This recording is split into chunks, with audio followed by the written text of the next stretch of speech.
Welcome to Focus Today. We have an interesting discussion about culture, who's making the decisions, who is at the table of decision making, and perhaps who should be. Our guest is Lisa Mei Norton, and she's I'll tell you, Lisa, your title is quite diverse. Let me tell our listeners and viewers that you are a retired Air Force Senior Master Sergeant. You're also a CEO of a music company. Now, we normally don't think of those two coming together, so I want to hear a little bit more about that. But you're CEO of BigDawg Music Mafia, which is a free social networking site, and also with BigDawg Music Radio, a columnist for Breitbart.com. There's a whole story right there, I think, too, how you got involved in that. And Smart Girl Nation magazine. Give me, with this diverse background, what is the concern you have? Because I get the idea that you think some people are not at the table of influence that should be there. And perhaps Christians have been at fault for not stepping up to the plate. Is that right? Absolutely, and thank you so much for having me on your show today and giving us the opportunity to spread our message, which is that based on the 2012 elections, it's clear that a lot of people stayed home. A lot more people stayed home than should have, and we believe that the left has been very successful in dominating the narrative, both in the mainstream media as well as in our pop culture. When you have movie stars and celebrities basically telling people that the president and first lady are like our boss and our mom and dad of the country, and that if they say something, we should listen, that's kind of scary. And when you have another celebrity saying, referring, in my opinion, it was blasphemy to refer to the president as our Lord and Savior. But the problem is that because the left owns Hollywood and the music industry, pretty much, they own all the big studios, they own the record labels, they get to control the message. And we conservatives and we Christians, we've allowed that to happen over the past several decades. And so clearly there's a lot of what you're hearing a lot of people refer to as low information voters. I think of the Hollywood scenario you're playing out, and I think you're right. Sometimes the stereotypes are correct. It does seem to be highly left. I know there's some people in there who are trying to make a difference. It wasn't always that way, because I think of some actors, and you think of Charlton Heston as of, I suppose, the last 20 years or so, who was saying, it doesn't have to be this agenda-driven thing. How did we get to this state where we have these celebrities who seem to be creating the agenda, at least that they put in our face? Well, the people with the deep pockets are unfortunately mostly Democrats, and they want funding from our government to subsidize their industries, and they're getting them. There's a lot of crony capitalism going on, and because they do own the major entertainment networks and studios, those who work in the industry, the actors, the filmmakers, the producers, directors, all the way down to the cameramen and women and the whole crew, they're afraid to let their political leanings be known because they're afraid of losing their jobs. This is almost like an anti-McCarthyism. It's like a switch back the actual opposite direction of what we saw in the 50s that's going on now, is what you're saying. Absolutely, absolutely. And there is even a secret organization. I mean, there's a group called Friends of Abe that apparently has quite a large number of members, but the list of members is secret, because these are all conservative Republicans who don't want their identities to be known. Now, there are some that have come out of the closet. It's sad when you have to come out of the conservative or Christian closet, but unfortunately that's the way it is. So BigDawg Music Mafia, our goal is to try to turn that around. We're trying to build a community of Christians, libertarians, conservatives who are proud of our country, not ashamed to say that they love the Lord, not ashamed to say that they're pro-Constitution, and give them a place where they can be heard, where their music, their art, their films, their books, their blogs, radio shows, you name it, we're providing them a venue, a platform at BigDawg Music Mafia and BigDawg Music Radio. Well, are you saying that without this kind of a venue that you're creating, they are being censored? Yes. Well, not.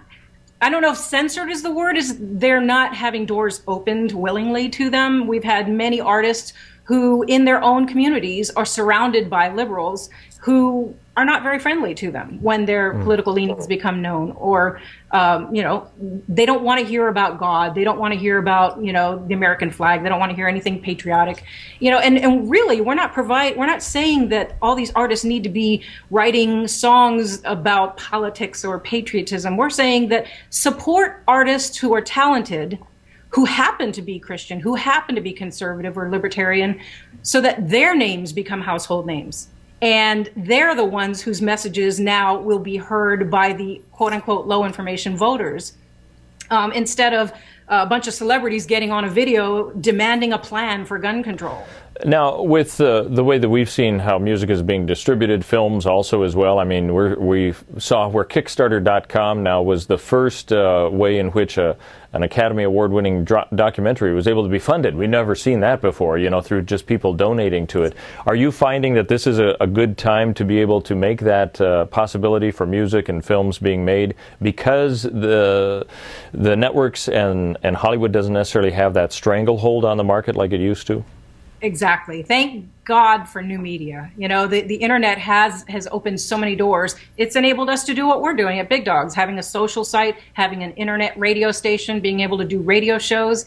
And the membership at BigDawg Music Mafia, they feel like they found a home, a place where they can share their craft without getting torn apart, like on places like the bigger places like YouTube and Facebook and Twitter and stuff like that. But yes, Kickstarter, Indiegogo, there's all kinds of different, Rally.com, there's all these different sites popping up where people can fund their own projects. And it depends on how well you market your project and how attractive you make it on whether or not you generate the interest, the buzz, to get the funding that you need.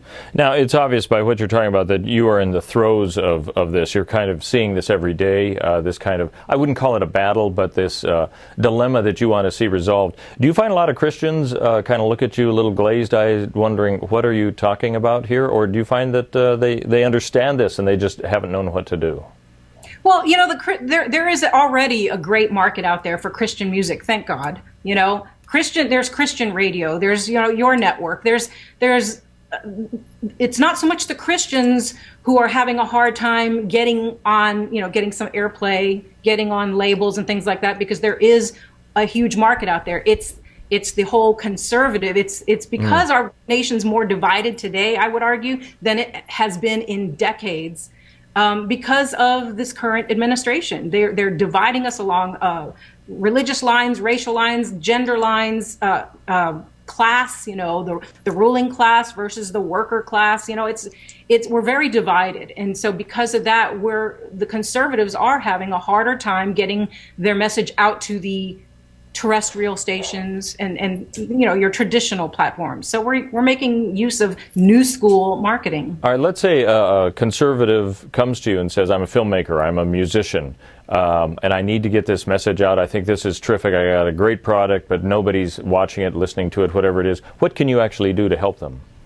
Well, fortunately, because BigDawg Music Mafia was at CPAC, the Conservative Political Action Conference, in 2011, I had the good fortune of meeting John Nolte, who was the editor-in-chief at Big Hollywood, which was one of the Breitbart big sites. And I happened to be on a panel that a friend of mine, Kevin McKeever, set me up to be on, called Getting Started in Hollywood. And I told him I had no experience in Hollywood, but he thought it would be good to have somebody from a music angle approach the audience. And after the panel, Mr. Nolte, John Nolte, the editor at Big Hollywood, invited me to become a columnist at Breitbart.com and write about the arts and the members at BigDawg Music Mafia, filmmakers, we actually have some very talented filmmakers on our site. In fact, tonight, Stephen K. Bannon, the #2 man, the executive chairman at Breitbart.com, who is also the CEO of Victory Film Group, the one who did the Sarah Palin documentary, The Undefeated. He did Generation Zero. He did Fire from the Heartland, and he did Andrew Breitbart's last movie, Occupy Unmasked. He's going to be a guest on one of our shows tonight at 9 p.m. Eastern, called Let's Talk with Ed and Molly. So we're excited about that. And we're a small community now, but our intent is to grow the community. The more people that know about us, the more artists will feel like they've found a home, a place where we will showcase their work for free using all of our other social sites. We've got BigDawg TV, BigDawg Music Radio. We've got our radio shows. We have the ability to write about it at Breitbart.com, and we have our own blog bites at BigDawg Music Radio. And our followers are growing by the day, and it's getting there. It's a slow climb, but we've got faith. Well, let me ask you, in 5 or 10 years, based on what you want to do here, how do you want the picture to be seen? What will we see from a media standpoint for the conservative message getting out that you're talking about?